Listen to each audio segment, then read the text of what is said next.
So most of the time in your restaurants, the calculation has always been about food costs, and restaurant owners tend to watch these very food costs as security agency because they understand the impact food cost has on every restaurant business.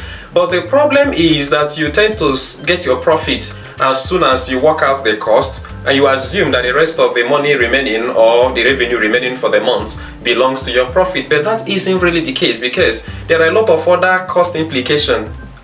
When you talk about cost of production, there are a lot of other things that you need to take into consideration for the same month before you talk about the profit. Let us talk about food cost, you talk about labor cost, you talk about a lot of other expenses. It is when you bring them together, of course, it is the normal thing for every business that you talk about profit. But let me also make mention of something. There are actually other costs that you incur on daily basis in your business that you do not know about.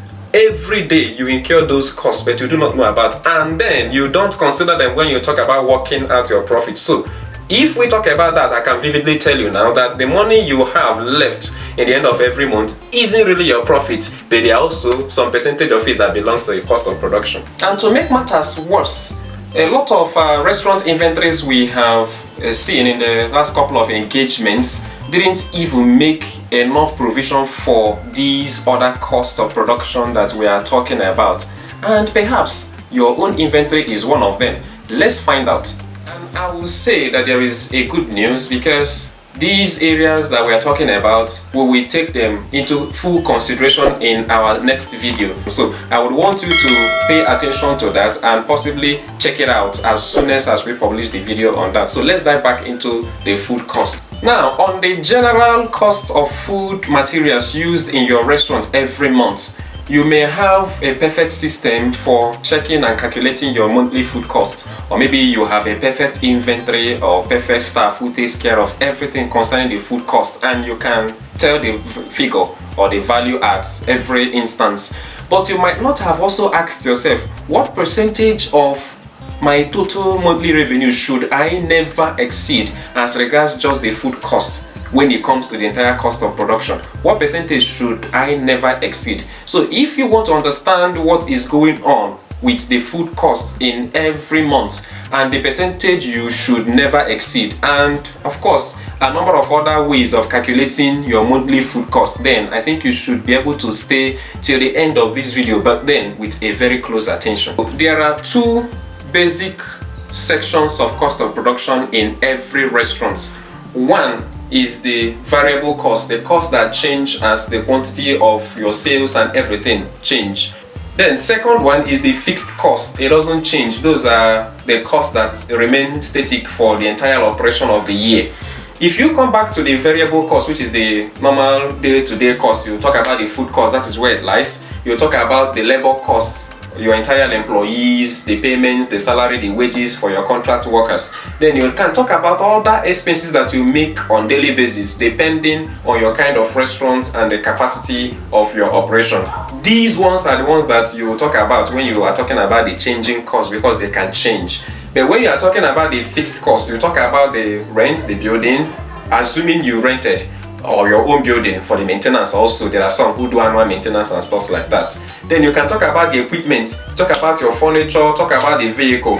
Any money you spend in materials like this are fixed, but the one you spend in running the restaurant on daily basis are the variable cost. But for the sake of this video, we will be focusing specifically on the food cost, because it's obvious the impact of the food cost on the business. So let us focus on the food cost and check how we can calculate them. What percentage should they never exceed, so that we'll take care of this. So I invite you to just follow me as we go down the analysis. Please pay very, very close attention, because this is super important. There are two major methods you can use for checking the percentage of food costs in every monthly revenue. If you have your restaurant inventory systems, whether you do manual inventory or you do automated inventory, whatever kind of inventory system, then the inventory divide may be the better option for you. But if you use the normal calculations for the month, maybe you run a smaller restaurant, then you may go through the direct divide. So it's either you use the direct divide or you go through the inventory divide. If you are using the direct divide, there are just two data you would need. You need to know the total cost of food materials used for that month. Then you need to also know the total revenue, the total amount of sales that are made for the month. If you can keep track of the total food materials that you consumed in your restaurant that month, and you can also keep track of the amount of money that came in that you made for that month, then it is easy to find the percentage of that monthly revenue that went straight to only the food cost. Now, assuming that for the month, we are using the direct divide method. Assuming for the month that you spent, let's say 2,000, let's forget about the currency now. You used 2,000 on only the food materials and ingredients you used in your restaurant for the month. And the total sales or revenue made for the month is 10,000. If you want to get the percentage of your revenue that went straight to the food cost, simply get the 2,000, which is the total food materials used for the month, divide it by 10,000, which is the total revenue, and multiply whatever you get by 100.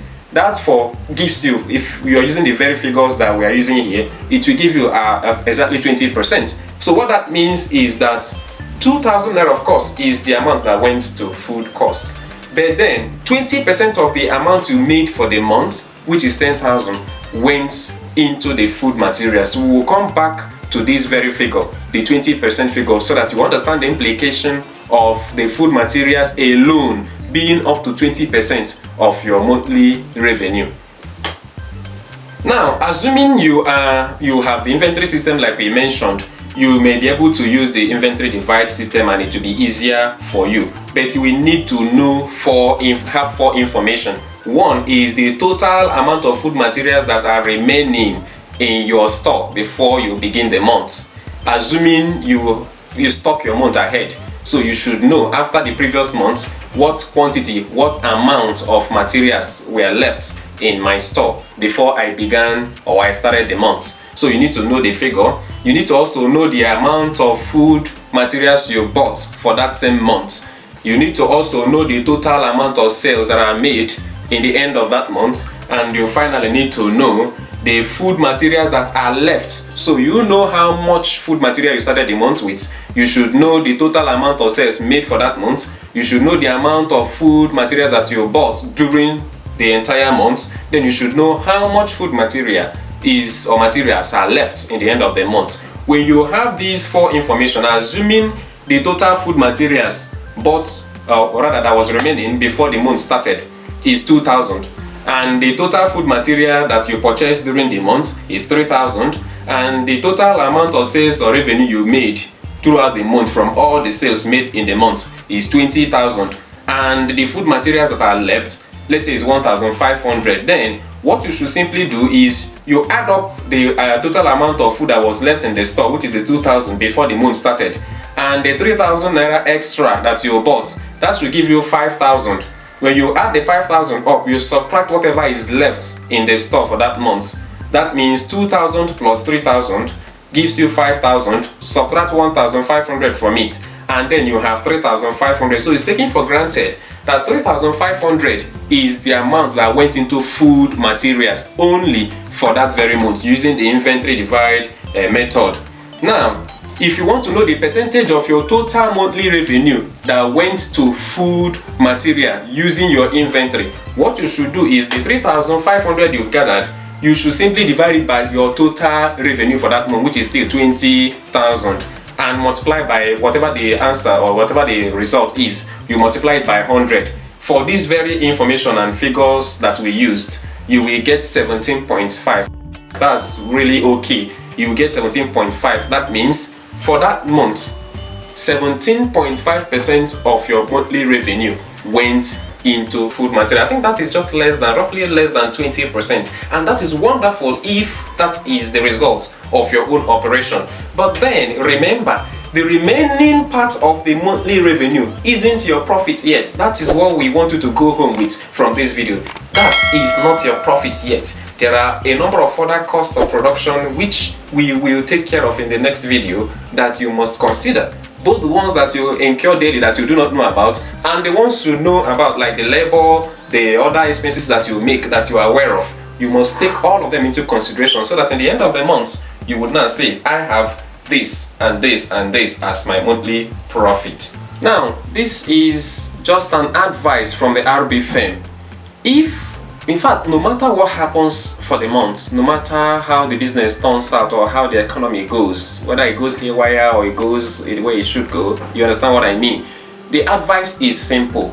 Do not allow the food cost, because you know, the more you suppress the food cost, the more you boost or improve the profit, and then the more you make more money. So you need to pay very close attention, not just to the food cost, but by the time we discuss other costs, you will get to know what costs they are. And you need to be very conscious about suppressing these costs to be able to make better profit. But on the food cost, if you are able to suppress your food cost for the month to 10%, that would be wonderful.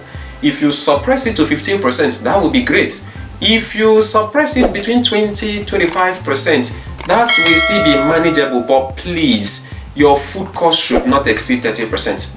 I know there is no ideal value for what percentage your food cost should be from your monthly revenue, but please do not allow your food cost to exceed 30%. If you want to grow your business, if you want to save more money, if you want to increase your operation, if you want to expand your outlets, your food cost particularly should not exceed 30%. And the essence is that by the time you take other costs into consideration, then you might have eaten up to 40, 45 or 50% or even 60 of your entire revenue, and then the remaining 40 will be purely your profit for the month. Purely your profit for the month. Now you will agree with me that managing the food cost is like managing the entire business, because whenever anything goes wrong as regards not just the food cost anyway, other bad guys that eat up your profit, whenever anything goes down around them, the entire business will always definitely have serious problem. It will be difficult for you to pay your staff. It will be difficult for you to grow. It will be difficult for you to get to the next level of your business operation. So I encourage you to please click the notification bell by subscribing, because it is very important for you to be able to get to the next video, where we will be revealing the bad guys that you incur daily as cost, apart from the food cost that eat up your profits, that you are not even